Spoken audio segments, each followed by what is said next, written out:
Hey guys, welcome back to the Casual NBA Fanatic podcast. Today we're back with another rankings list here with spots 20 to 16 on our top 100 list, just as we inch closer and closer to the top of the league's talent. Today we got a combination of guys who are really just true winning players, but also just some really aesthetically pleasing offensive guys who all have put together such great signs of true All-NBA talent over the past season. And starting us off today, we have extreme skill-based scorer Devin Booker from the Phoenix Suns here at number 20. Obviously, Devin Booker, someone who still stands here in this elite range despite having a relatively subpar season by his overall individual standards. Last year, I probably would have had D-Book in that top 15 zone pretty comfortably with that superstar label attached to him. But now, obviously, in terms of the individual achievements over last season, the fluctuation in shot polish overall, that has definitely reduced his overall impact in the league. But nevertheless, he's still for sure, for me, a top 20 player in basketball, and that is why he ranks here on the top 20% of our top 100 in the league. Last year, Booker averaged 26, 4 rebounds, 7 assists on 53% effective field goal percentage for Phoenix. And with Booker, it's below his typical superstar standards, but the actual production that he was giving you, that is real offensive engine type of stuff. Just the manner in which he does impact team offense as well, it's just extremely diverse, and it's really just why he gets his props, and he is one of the most portable offensive machines in the NBA today.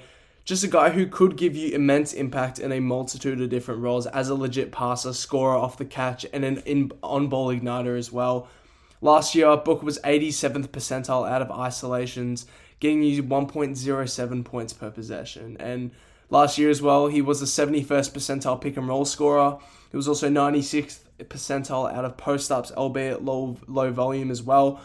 But the fadeaway is still just a major weapon, part of his game. We're talking about a 52% shot in totality, and he also was a 78th percentile out of screen action scorer. So point is, just behind all of those individual metrics is that despite an efficiency drop overall, Booker is one of the most uniquely gifted scorers. Just so much translatable shot touch, where he just needs a sniff of airspace to rise up with his peak balanced elevation as well to get to those NBA quality looks. And just being one of the best tough shot makers in the NBA, someone that can provide that value in both on and off ball scenarios, and being able to do that for his entire career, that is why he is so valued amongst the league and why people regard him so highly, probably still higher than this list at number 20 here. And now as a pure scoring option, just there aren't many better and more diverse than Devin himself, especially when we are factoring in that overall shot palette. And sorry, but just for more stats to reiterate just how good this guy is, last year, Devin Booker shot 69% at the rim, 48% in that paint non-restricted area, and 52% on mid-ranges. And despite the pull-up jumpers majorly regressing overall, Devin still just continues to find ways to torch teams with his off-ball movement, just with that pick-and-roll value as well, and the spot-up closeout attacking, and just the gravity that he brings on the floor as an absolute microwave scorer. And then when you're also factoring in the passing that you get with him as well, you just get a really well-rounded offensive initiator. We're talking about a great ball mover, just a general advantage creator who is just held back by the level of talent on his current roster at the moment.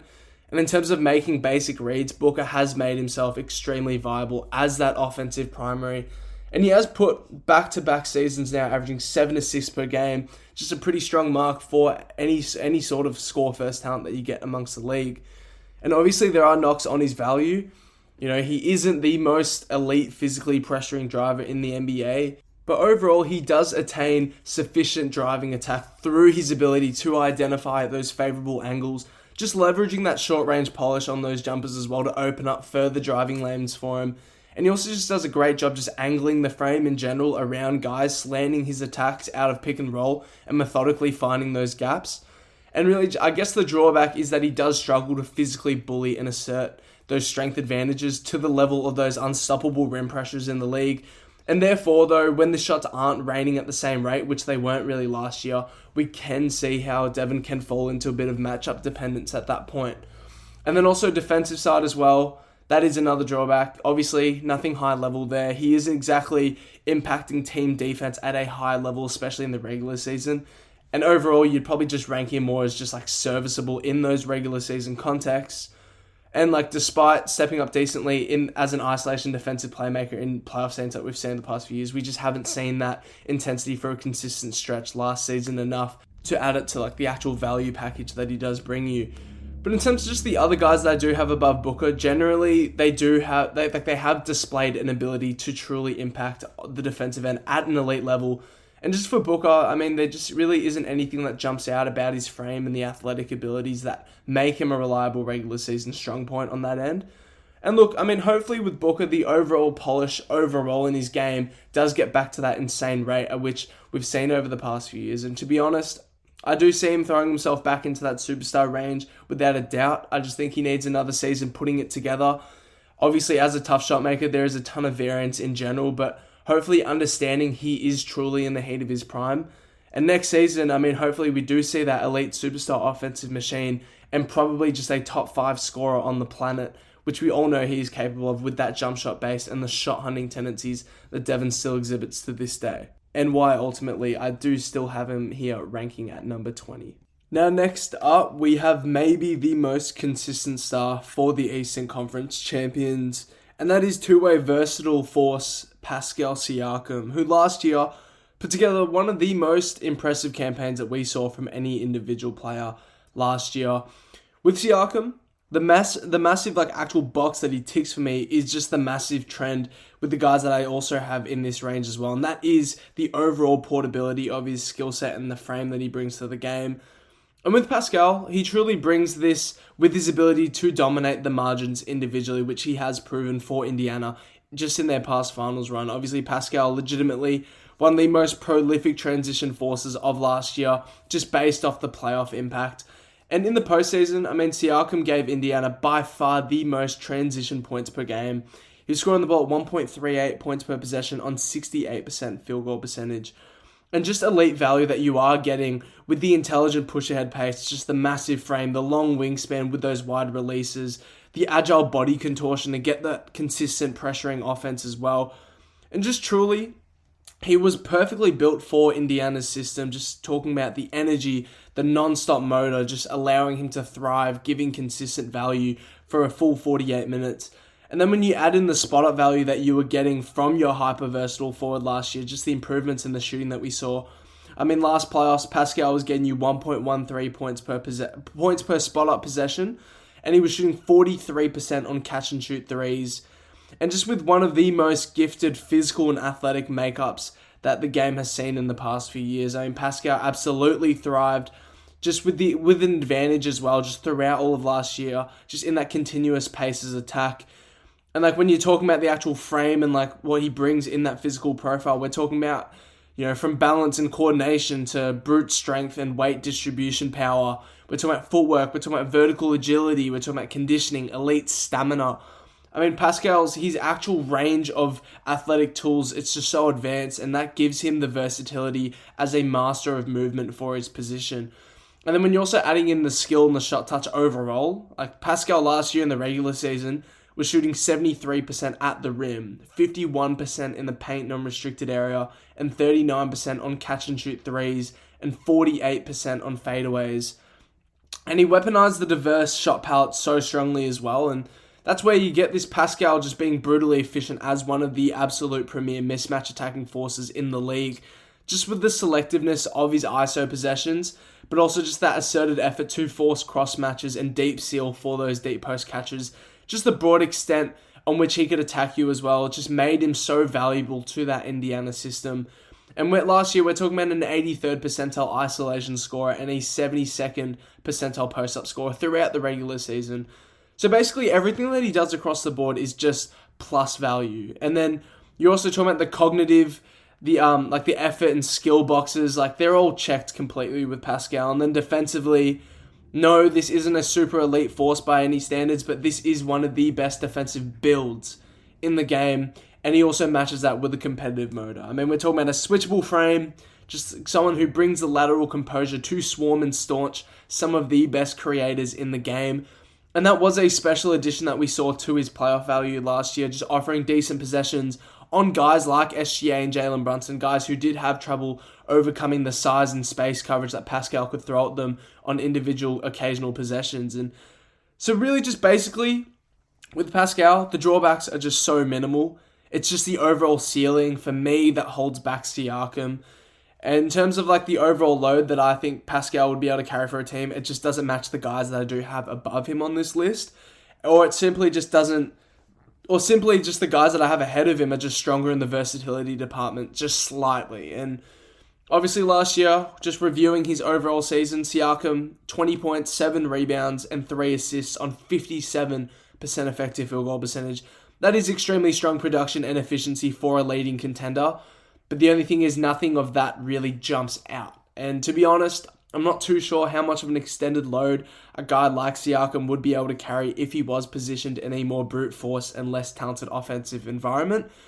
Like obviously, a lot of his offensive diet is very selective, and obviously the polished touch, it's just not to the level that allows him to be a high-dose pick-and-roll creator in a less talented system. And obviously if he leaned more into volume-heavy pull-up jump shooting, I just think that would present a lot more weak points for his value. But overall, the weaknesses for Pascal overall in his skill set, they're pretty minimal. He has truly mastered his role in his system, and he adds all the extra value, all the extra skill, mobility, and IQ advantages that have allowed him to thrive in this specific Pacers role. And based off the elite overall campaign that he put together last year, Pascal, for me, deserves a top 20 spot for sure. And I can't really see any avenue where he isn't placed, at least in this zone. Now, number 18. Someone who I really just put above Pascal, really just because of the rarity of his entire skill set and talent. Just also matched with just how good he still is at what he does best. And that is Kyrie Irving from the Dallas Mavericks. Last year, Kyrie was still super productive. And though we won't see him for the majority of next season, I just have to have him in this range, just deserving his respect for where he was as of ending last season. 25 points a game, 5 rebounds, and 5 assists on 55% effective field goal percentage. And with his actual shot diet, that is pretty absurd efficiency for his size and the lack of true physical tools as well. And with Kyrie, it's similar to Booker with the attention to detail on his jump shot mechanics, just flowing through the rise up and the actual release. Like, we're talking about elite balance and a composed frame on all 48 minutes of the floor. We're talking about extraordinary elevation, just mitigating all of the over-the-top limitations that his build generally brings. And we're just talking about functional strength to be able to get that soft launch on the toughest of angles. And in terms of the actual rhythm of his jumper, it's absolutely perfected. And when it comes to tough shot making, obviously being so attuned to those small fundamentals, just with the mastery of technical mobility, that gives variance the least stake in affecting your overall consistency as an offensive player. And for Kyrie, the finishing touch, the polish around the rim, it's just absolutely insane as well. And we're talking about body contortion, we're talking about vertical agility to finish on either hand as well, with the level of dexterity that does make him the complete offensive package, who really isn't that matchup dependent at all with real playoff scaling, which we've seen even in recent years. And for an undersized guard, Kyrie shot 68% in the restricted area. He shot 47% in the paint non-restricted area and 41% from the mid-range. And adding to that, 40% on all threes, including 44% off the catch as well. And then again, portability, offensive versatility, and just the total offensive load capabilities. That is what gives me so much confidence in putting him so high up on this list. Plus also, Kyrie, just a guy that was just so terrific last season before the injury, and with the load on his back amidst the major roster turnover, I think it was pretty admirable for what he could do at 33 years old. But obviously, a lot of drawbacks and a lot of people will knock about him is the defensive side of the ball. Obviously, Kyrie is someone that does compete pretty hard, and he's someone that can match and dictate direction pretty well. Obviously, though, the physical limitations are there. He is 6'2". He only brings about a 195-pound frame. It's relatively strong, but with him, you can actually build a competent point of attack with Kyrie. And that's why with the defensive limitations, I don't want to harp on them too much. He is an athlete that can shift and explode. Someone that can cover different counters and directions to a decent enough level, even when we do see him in the playoffs as well. And this obviously is a drawback with his impact, but he can bear impact on this side of the floor. And with Kyrie, it's just the efficiency and the rarity of his overall skill set. And to me, there really are only a handful of guys that can score off movement on the ball like Kyrie can. And you probably only really have Curry and KD definitely above him, and then maybe you can throw in guys like Devin Booker, maybe SGA and Darius Garland, guys that can replicate the fluidity, efficiency, and degree of difficulty. But, he just provides such insane impact at every section on the floor. And that skill set is just so requisite for teams to have regardless of their contention status. You need to have an immense perimeter threat for gravity's sakes. And Kyrie is still one of the best options in the league, no doubt. Obviously, not a great playmaker by any means. Kyrie is not someone that will physically destroy defenses and collapse set structure. But Kyrie is someone that will provide enough efficient scoring juice at that to ignite real offense. And so yes, he is more of that narrow dimension type of player compared to the other guys I do have on this list. But this is where I categorize Kyrie amongst the greats of our game. We're talking about the efficiency, the portability, and the relative versatility of his skill set that does jump him clearly into these discussions. And truly, there aren't many guys in the league that can be an 85th percentile isolation scorer, a 92nd percentile pick and roll scorer, and a 96th percentile spot-up scorer in the league for an entire regular season. And for that, Kyrie is still truly so special. And though the number of strengths of his impact aren't as huge as the other guys, but in terms of what he actually does best, he does that to just such an elite standard, and enough to have him ranked in my top 20 here at number 18. Now, a lot of people probably have this guy that I have now a little bit higher than this, at number 17, and it will take a bit of convincing for people to see my point of view, but I have Tyrese Haliburton here, still getting a deserved nod as a top 20 player on the planet. Now, just quickly, reasons for Hallie ranking lower than most people. Obviously, yes, I understand that he did quarterback probably the most resilient offense in basketball last year and over the past 2 seasons, and I give him full credit for that. But for me, Tyrese is someone who is partially the result of a system that he was in, someone that was backed behind these super high motor athletes, guys with so much diversity and efficiency in their skill sets. And that's where table setting in the half court wasn't as difficult of a job as it is for guys like SGA, for Giannis, and for Nikola Jokic. And for me, it goes both ways. And partially, Hallie isn't as impactful without that pristine system around him, in my opinion. And that's where I separate much of that value from the guys that I do have ranked above him. But in saying that, like I did mention, he just quarterbacked the most impressive full season offense last year. And there aren't many prospects who could have initiated the volume of advantages in which that he does on a night-to-night basis. And with Tyrese, probably the most impressive factor with him is just the cognitive makeup. It's just absolutely absurd at this point, and what we saw throughout the entire postseason. Just the reaction processing, just the decision-making accuracy, the spatial awareness offensively is just so freakish that he just continues to manufacture quality team looks at a rate that does rival some of the really great offensive engines in our league. And just the pull-up shooting leverage as well, like the skill factor of things, just the pick and roll threat with the downhill floater and the relative over-the-top rise that he gets. Just another majorly deadly dimension to his offensive threatening as well on a night-to-night basis. And there really isn't anyone in the league that initiates transition better than Tyrese. And in the league that is played in so much of that high-speed environment, it just makes having a fast-paced decision-maker like Haliburton just that much more valuable. And then defensively as well, he actually has games of being a plus impact type of guy. Very decent hand activity, just using his length and time in the cutoff passing lanes, intercepting gaps at a high level.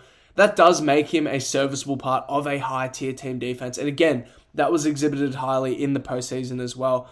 And now with Tyrese, for me, it's just the load capabilities that are much lower in my opinion. And in a rawer offensive situation, I just don't believe that he could still carry the same half-court possession-based offensive weight like some other guys can. Especially when we are placing him against brutally equipped point-of-attack lines like what OKC were throwing at him last year.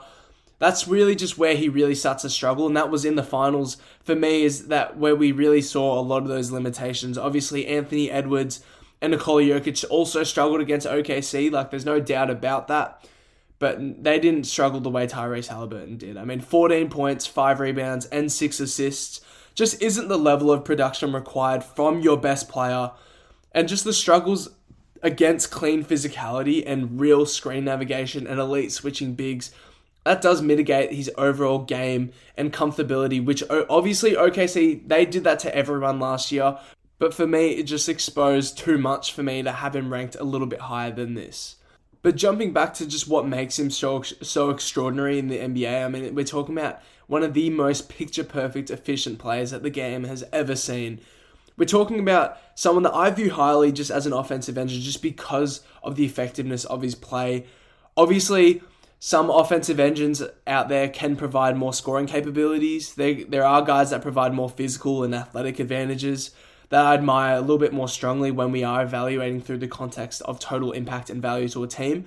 But Tyrese last year, I mean, you can't make this stuff up. He was a 95th percentile pick and roll scorer, which obviously fell off quite a bit in the postseason, but just a mightily efficient, fundamentally gifted creator with just so much skill to work with. And I mean, the shot touch just gives him a ton of credibility as a ball handler and just unlocks all the downhill pressure that he gets in pick and roll. We're talking about a 37% pull-up three-point shooter. We're talking about a 43% shooter off the catch from three. We're talking about a 48% shooter in the mid-range, 56% in the paint and unrestricted area, and 72% at the rim. Just absurdly top-tier, elite efficiency, and it bites me so much to not have him higher. But the drawback, like again, similar to Pascal, is this: I just don't know how much more capable Halley is volume-wise. I mean, obviously, much of his offense is highly selective, which is valuable in its own right, don't get me wrong. But having someone who is truly unguardable, someone with elite athletic physical advantages who can get scorching hot in less talented offensive situation, for me, that weights maybe a little bit more. But I mean, despite that, Halley had an absolutely exceptional season last year. And I didn't even mention like the ball security in his ball handling play as well. And after a finals appearance as well as the tied best guy throughout the postseason for Indiana, I mean, Tyrese Haliburton, he gets a ton of respect from me, and that is why I do have him here at number 17. And the reasons that I don't have him higher are very, very marginal. So he does rank here at number 17. I am still giving him his respect here, but he isn't the last standing guy on my list today. Obviously, this next guy at number 16 for me, very controversial for probably most NBA fans, especially with the conversations that he also has been involved in the past few months. But just to rip it, I have now NBA champion and elite hyper-versatile impact guy, Jalen Williams, who put together a truly incredible campaign last year, which plays into his ranking here. Last year, just to hit it off, and this was part of my criteria, how well you actually performed last year and how great of an overall season you had, even by accolade standards. Last year, NBA champion, All-NBA selection, All-Defense selection, All-Star, and one of 10 guys in the NBA to average at least 25-5 in the regular season. And though the efficiency wasn't great, the production as that backseat offensive option was so incredibly strong for a 68-win team. 22 points, 4 rebounds, and 4 assists on 54% effective field goal percentage. Just the physical imposition at his position was absolutely huge for OKC throughout last year. We're talking about, again, like we mentioned with Pascal, just an elite athletic and physical profile for his position, and that is what made him this hyper-versatile piece that we saw cover a range of positions throughout last season, even sometimes floating OKC's defense as the starting center for a few games when both Chet and Ihart were out earlier in the season. But when we are reviewing him as a defender, it's the assignment versatility and the schematic versatility. I mean, last year we saw J-Dub truly capable of providing that sufficient backline rim protection, help rolls as well. It just makes him such a Swiss Army knife of a player that OKC can implement into any type of structure that they want. And he's maybe the second best in the league, only behind Jason Tatum at being that Swiss Army knife in this sense. I mean, last year, J-Dub was by far the best rim protecting non-big in basketball. He was deterring guys negative 11% directly at the rim on real season volume, contesting over 300 looks overall.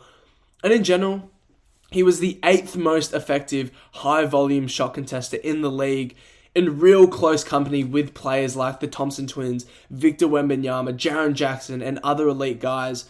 And so just the talent defensively is just so vivid. I mean, he was a huge piece in that all-time elite OKC defense that they put together, and his overall impact does mightily help on the margins too. I mean, last year, we're talking about a guy that led the postseason in total deflections and loose balls recovered, whilst giving value as an elite cutter and off-ball closeout attacking threat. And then also more flipping to the offensive side.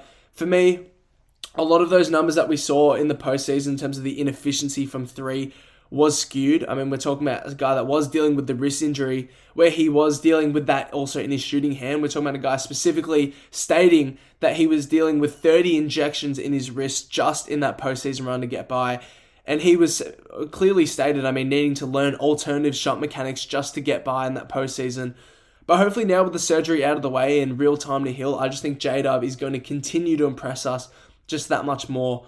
Obviously, drawbacks for Jalen, like we talk about the immense versatility, but the drawbacks do specifically start and end with a lot of the offensive side of the ball. Because defensively, there's literally nothing that you can knock at. We're talking about a top 15 defender on the planet, someone who is only held back by the impact caps of the defensive value that his position brings as a perimeter wing. But J-Dub, just yet, he hasn't been able to float offense to the level of other all-star guys yet in this ranking range. And especially we saw that exhibited least in those SGA staggered minutes. And obviously the rim pressure is nice, but J-Dub is someone that does need to tighten the vision and the decision-making a little more. Obviously, yes, we saw glimpses of insane, undeniable physical attacks. But in terms of just pairing this with more consistent trust to extend and flow offense, that can pose more impactful overall for J-Dub's contribution to an offense. And just the shot touch from the three did limit the overall ceiling for his offensive game. And this also happened before the wrist injuries as well. But J-Dub was still relatively decent. We're talking about a guy out of ISOs, pick and rolls and handoffs and in transition. He was absolutely decent. He probably ranked in that 60 to 70th percentile. And that is credible efficiency from what you are getting from your offensive Robin. And last season as well, 66% at the rim, 46% in the paint non-restricted area, 46% in the mid-range, and still 40% on catch-and-shoot threes. Obviously, the pull-up efficiency will get back to what it was a year ago, in my opinion. I just trust that completely. But just the rim pressure overall, and from what we saw last year, it was just so impressive. And, J-Dub was just that extraordinary as that second option for a 68-win team. And there aren't many guys, you could say, that could also outplay Anthony Edwards and Tyrese Haliburton as a backseat option in the league with his overall footprint on the game. We're talking about a guy as well, someone who dropped 40 points in a must-win finals game on 62% effective field goal percentage, and as someone that also had multiple signature backseat performances that made his campaign just that phenomenal. And from the criteria standpoint of how great of a season that he actually had, that is what solidifies this spot for J-Dub. And as we are looking at this guy entering his prime, just overall, we're talking about a player that is so amazing already across the board of team impact, and someone that can actually provide real scoring loads for teams. And he had, at the very least, a top 10 campaign from last season when we do talk about the overall contribution to team success as well. And that alone, that is why I'm going to confidently give my flowers to Jalen Williams at number 16. And confidently so, I will make that argument. I've seen him being thrown against guys like Paolo Banchero. I just think the gap between what they bring to contending teams and what you want on your squads in NBA basketball today, I just don't think it's that close anymore. And what's scary is that this guy is just going to get better and better every single season. And I do have him here at number 16. I do have him knocking on the door of that superstar range, and I no doubt think he is going to crack that range by the end of next season. So to recap this tier, I had Devin Booker at number 20, Pascal Siakam at number 19, I had Kyrie at 18, Tyrese Haliburton at 17, and Jalen Williams cracking the list here at number 16. And for me, obviously, this is just a group of guys who I have so much respect for in totality, and just guys who bring tools as elite offensive engines or just hyper versatile skill sets that make them the all-NBA level guys that they are. And what stands out about this group is just the different stages of their careers that they are on. Obviously, we spoke about veterans like Siakam and Kyrie, guys that have already proven what they can do on the biggest stage. But then we also have young guys like Haliburton and Jalen Williams, players who might legitimately climb into that top 10 sooner than later if their development keeps up. And hopefully we'll be able to see these guys also continue building their games over the next season. Obviously Haliburton's going to be out, but hopefully we'll see him towards the end of next year, 2026. So for me, this tier, it was so hard to rank. And to be honest, there's so much that still feels unsettled for me. Obviously, even like a guy like Tyrese Haliburton, I'm still debating if I have him higher or not. Obviously, the offensive engine work was absolutely incredible last year. But wait till you see who does land in my top 15 first off. I have players who, in my opinion, define the league as MVP candidates, two-way superstars, and just guys who are just carrying legitimate championship hopes for their teams. And that is coming up next. So make sure to give us a follow on the podcast so you don't miss the next drop. And let me know on Instagram at Casual NBA Fanatic who you guys thought I ranked too high or too low here on today's list, and who should have cracked my top 15 as well. I'd love to hear you guys' takes, and with that, I'll catch you guys in the next podcast.